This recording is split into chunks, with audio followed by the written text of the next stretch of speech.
Operation सिंदूर के दौरान प्रधानमंत्री नरेंद्र मोदी की अगुवाई में भारत ने जिस अंदाज में पाकिस्तान को करारा जवाब दिया, भारतीय सेना ने जिस शौर्य और पराक्रम का परिचय दिया, उससे देश के तमाम दूसरे लोगों के साथ ही संत महात्मा भी खासे आह्लादित हैं, गौरवान्वित हैं। प्रधानमंत्री नरेंद्र मोदी का आभार जता रहे हैं, सेना के शौर्य और पराक्रम की सराहना कर रहे हैं। हमारे साथ बातचीत करने के लिए निरंजनी अखाड़े के आचार्य महामंडलेश्वर स्वामी कैलाशानंद गिरी जी महाराज हैं।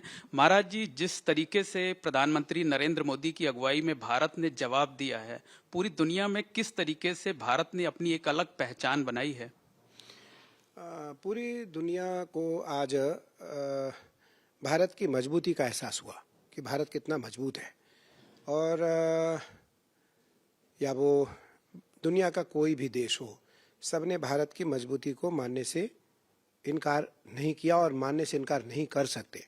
मुझे लगता है पाकिस्तान को भी यह बात समझनी चाहिए कि पाकिस्तान भारत के सामने एक देश तो है, लेकिन छोटा देश है और हमारा पड़ोसी देश है।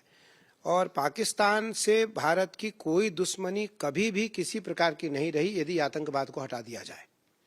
भारत का जो भी दुश्मनी पाकिस्तान से है वो आतंकवाद को लेकर के, और आतंकवाद की कोई जाति नहीं होती, आतंकवाद किसी व्यक्ति का नहीं होता, वो किसी धर्म का नहीं होता, किसी पंथ का नहीं होता, किसी परंपरा का नहीं होता।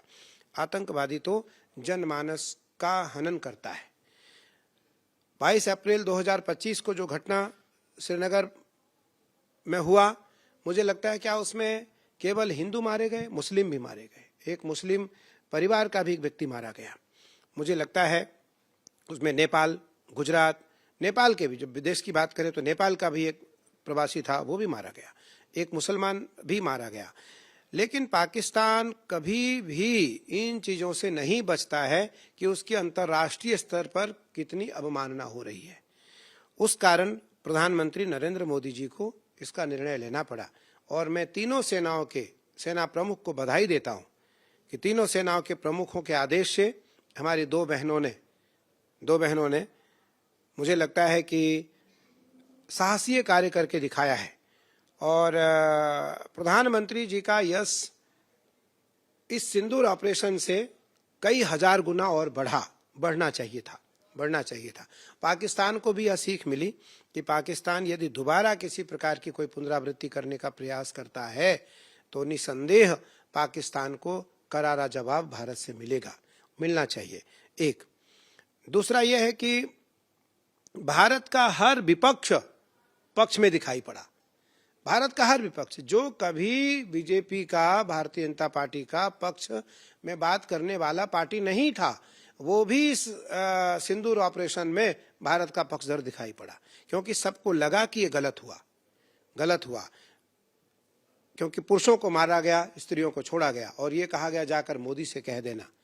मोदी का अर्थ इस समय भारत के प्रधानमंत्री हैं। वो एक व्यक्तिगत व्यक्ति प्रधानमंत्री नरेंद्र मोदी नहीं है, वो देश के प्रधानमंत्री हैं। प्रधानमंत्री को यह सूचना देने का अर्थ है कि देश को यह सूचना देना। उस कारण संपूर्ण विपक्ष पक्ष में आया। और मेरा मानना है कि पाकिस्तान को आतंकवादियों से दूरी बनाकर रहना चाहिए। चीन कभी भी पाकिस्तान का समर्थन खुल करके करने वाला नहीं है, और यदि करता भी है तब भी समर्थ नहीं हो पाएगा, क्योंकि भारत में केवल एक पार्टी भारतीय जनता पार्टी नहीं है। भारत की सेना बहुत सशक्त है आज। अब वो सेना नहीं है कि भारत की सेना डर जाएगी, भाग जाएगी या कमजोर है या वो हार जाएगी। नहीं, ऐसा नहीं हो सकता। मेरा मानना है कि उन आतंकवादियों को पाकिस्तान शरणार्थी के रूप में रखता है, शरण देता है, जो अंतर्राष्ट्रीय स्तर पर टेररिस्ट घोषित है।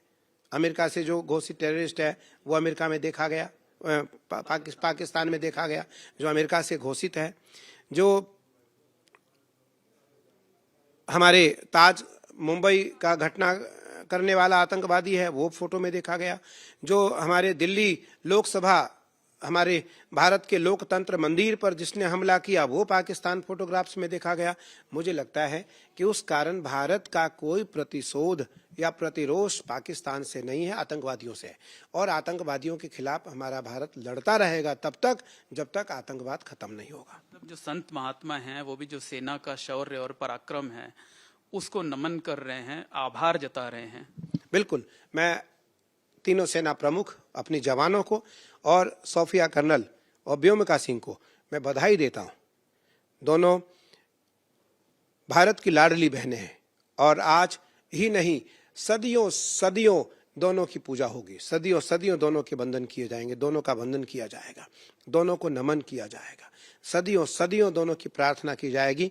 और इनकी यश के लिए, इनकी अभिवृद्धि के लिए, इनकी चिरायु के लिए मुझे लगता है भारत का हर एक प्राणी भगवान से जरूर प्रार्थना करेगा। मेरा मानना है कि भारत की जो सेना है, भारत के जो सेना प्रमुख हैं, उन्होंने जो करके दिखाया है उस शौर्य का अभिनंदन है, उस शौर्य का अवंदन है और सेना के जवानों को वंदन है, सेना के जवानों को वंदन है। आज सेनाओं के, मुझे एक गुप्त सूचना ऐसी मिली थी कि भारत में बहुत सारे आतंकवादी घुस आए। मुझे किसी व्यक्ति के द्वारा एक सूचना मिली कि भारत में बहुत सारे आतंकवादी घुस आए। तो ये अभी जासूस ही पकड़े गए, भारत में बहुत सारे जासूस हरियाणा से, दिल्ली से नहीं पकड़े गए, अभी पकड़े गए, 10-12 दिन पहले जासूस पकड़े गए। उसमें हिंदू भी हैं, बहुत सारे हिंदू हैं, मुस्लिम तो है ही, बहुत सारे हिंदू हैं। मेरा मानना है कि आतंकवादी और राष्ट्र विरोधी की कोई जाति नहीं होती है। इसलिए ऐसे लोग यदि किसी भी देश में रहते हो तो वो सजा के हकदार हैं, सजा के भागी हैं, उनको सजा मिलनी चाहिए।